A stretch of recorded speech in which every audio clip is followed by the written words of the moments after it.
Estamos de regreso, gracias por continuar con nosotros, avanzamos con más información.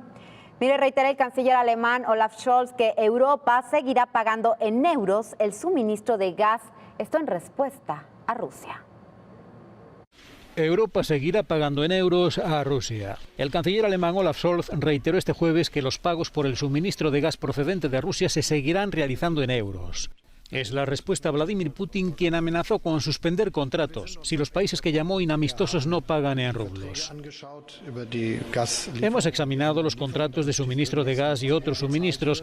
Dicen que el pago se hace en euros, a veces en dólares, pero normalmente en euros. Y dejé claro en la conversación con el presidente ruso que eso seguirá siendo así. Opinión que también mantiene el primer ministro italiano Mario Draghi. Afirmó además que así se lo aseguró el presidente ruso Vladimir Putin en una conversación telefónica este jueves. Me refiero a las propias palabras del presidente Putin. Los contratos existentes siguen en vigor. Ha comentado varias veces que se trata de una concesión. No lo he entendido bien, pero es una normativa que se aplica solo a las empresas europeas, solo a los países miembros de Europa. Las empresas europeas seguirán pagando en euros o en dólares. Draghi entiende que la conversión del pago de euros a rublos es un asunto interno de la Federación Rusa. El ministro de Finanzas de Francia, Bruno Le Maire, fue taxativo. No aceptamos el pago de los contratos de gas en una moneda diferente a la acordada en el contrato. Y para abordar este tema saludamos con muchísimo gusto a nuestro colaborador Carlos Ramírez Powell. Carlos, ¿qué tal? Muy buenos días. Adelante, te escuchamos, por favor. Muy buenos días a la audiencia de Señal Global, Cecilia, en este día 1 de abril en el que incluso las notas auténticas parecen como las famosas señuelos, bulos de April's Fool, del Día de los Tontos en Estados Unidos. Mira, comienzo leyendo una nota de Reuters que dice: el Ministerio de Economía alemán está considerando la expropiación de las unidades de Gazprom y Rosneft en el país en medio de preocupaciones sobre la seguridad del suministro energético. Lo informó el jueves el diario económico Handelsblatt. Esto es muy interesante. Seguimos todavía en lo que se podría llamar una guerra de sanciones. Y esta última llama mucho la atención porque básicamente lo que está Alemania diciendo es que considera robarse el grifo del agua, de donde sale el agua, para llevárselo a su propia pared, instalarlo. Pero aquí la pregunta es, si por el ducto no está saliendo el agua, ¿para qué te robas el grifo? Esta es una nota muy interesante que señaliza más o menos el estado de las relaciones económicas entre Rusia y la Unión Europea. Por otro lado, Medvedev declaró el día de hoy que no importa si lo quieren o no, los europeos tendrán que negociar un nuevo orden financiero.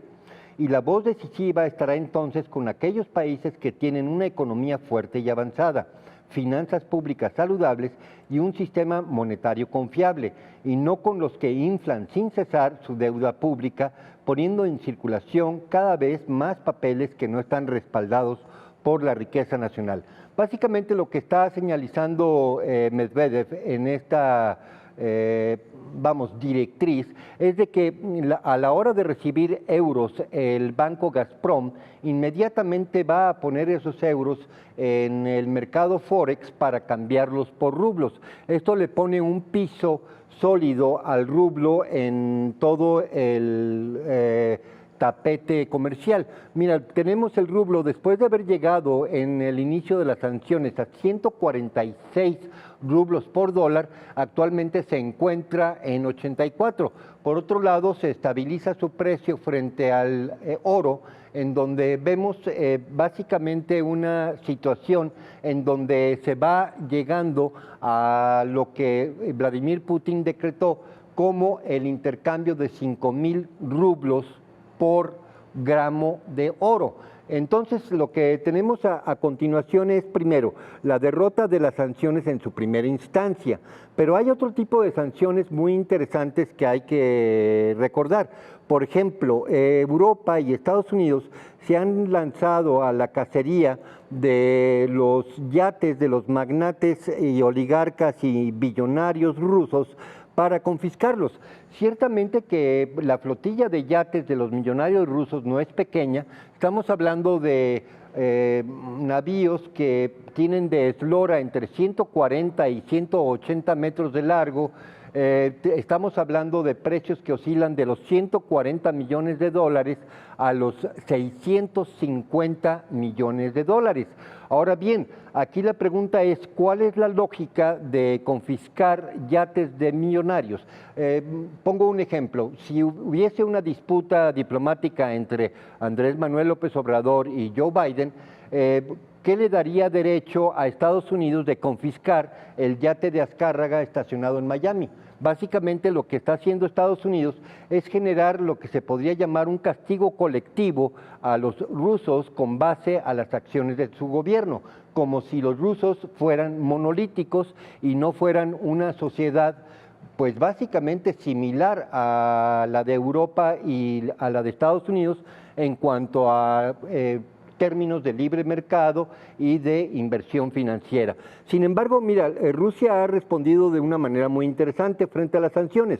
Hay que recordar que en el momento en que Estados Unidos secuestra los 300,000 millones de dólares que tenía en reservas Rusia depositada en el sistema bancario financiero norteamericano, pues inmediatamente Rusia se lanzó a resguardar los aviones que sus compañías aéreas arriendan a compañías extranjeras, puesto que aunque esas compañías de aviación querían pagar el arriendo de dichos aparatos, no podían hacerlo, puesto que los bancos en donde depositaban el dinero de la renta no estaba disponible. Por lo tanto, lo que hizo Putin fue decretar que esos aviones quedaban libres de ser confiscados y que se dedicarían a volar exclusivamente en el interior de Rusia. Básicamente es una respuesta defensiva a dichas sanciones. Lo que sí queda en claro ya a partir de este momento es de que la aplicación del intercambio rublo a euro va a ser fijado con base al precio oro. Esto va a alterar totalmente la forma en que se manejan las finanzas, puesto que ahora sí, en el momento en que Europa imprime euros y estos se convierten a una moneda dura que es el rublo, lo que vamos a tener es un proceso inflacionario aceleradísimo en la Unión Europea. Mira, tenemos ahí el precio de los fertilizantes que se encuentra en este momento en el punto más alto desde hace aproximadamente 20 años.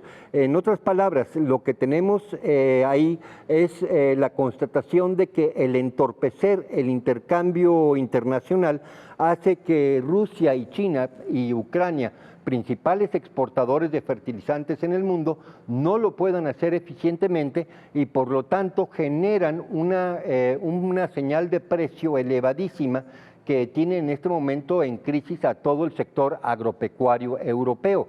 Este tipo de sanciones que han aplicado son lo que de cuño común se llaman autogoles. Cada sanción que le han aplicado a Rusia se ha convertido en un problema económico mayúsculo para los europeos y para los norteamericanos, que en este momento ya andan pagando 36, 38 pesos el litro de gasolina.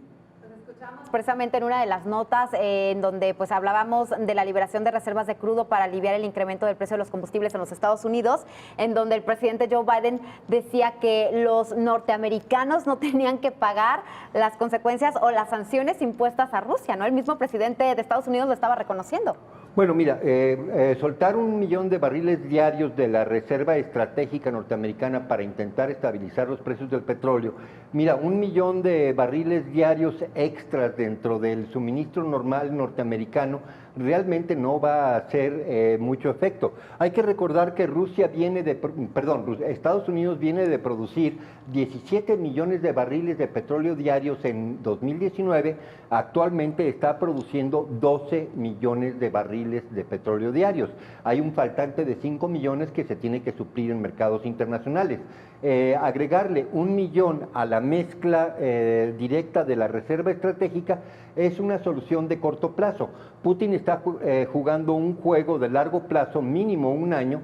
Él está calculando que esta situación de sanciones y de confrontación va a durar por lo menos lo que resta del 2022 y está actuando en consecuencia. mientras que el tema de las reservas estratégicas es un tema cortoplacista que no llega a impactar, uno, el precio, y dos, a tener una relevancia en el tiempo después de la primera mitad del 2022. Carlos, referente pues a lo que estabas comentando del pago del gas en rublos, no sé si entendimos bien, el Banco Central de Rusia se convierte como en intermediario. ¿Qué opciones van a tener esos países que Putin quiere que les paguen rublo? Si ellos dicen no, vamos a seguir pagando en euros, también pueden pagar con otras opciones, por ejemplo, con oro. Mira, las sanciones rusas están aplicadas exclusivamente a la Unión Europea, a la cual Rusia considera inamistoso. Mira, es muy fácil, los euros se depositan en Gazprom Bank, que es un banco que no está sancionado para poder seguir con el intercambio petrolero. Gazprom Bank lo primero que hace es enterar dichos euros al mercado Forex y los oferta en ese mercado a cambio de rublos. Eso le da un piso muy fuerte a la moneda rusa que hace que uno piense que se va a estabilizar en 80 rublos el dólar y que no lo van a mover de ahí porque hay una demanda constante de rublos en el mercado Forex para equilibrar demanda y oferta. Básicamente lo que está haciendo Putin es aplicar el decreto que él ya señalizó. Y en cuanto al tema del oro. Es una señal importantísima. Es la primera moneda moderna que regresa a patrón oro. Hay que recordar que Estados Unidos lo abandonó en el 71, cuando estaba en $35 la onza. Ahora estamos en $1,900 la onza y a 5,000 rublos por gramo.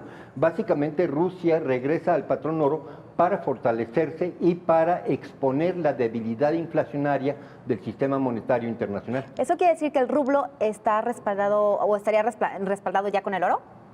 Totalmente. Perfecto. Ya desde la semana pasada. Perfecto. Muchísimas gracias, Carlos.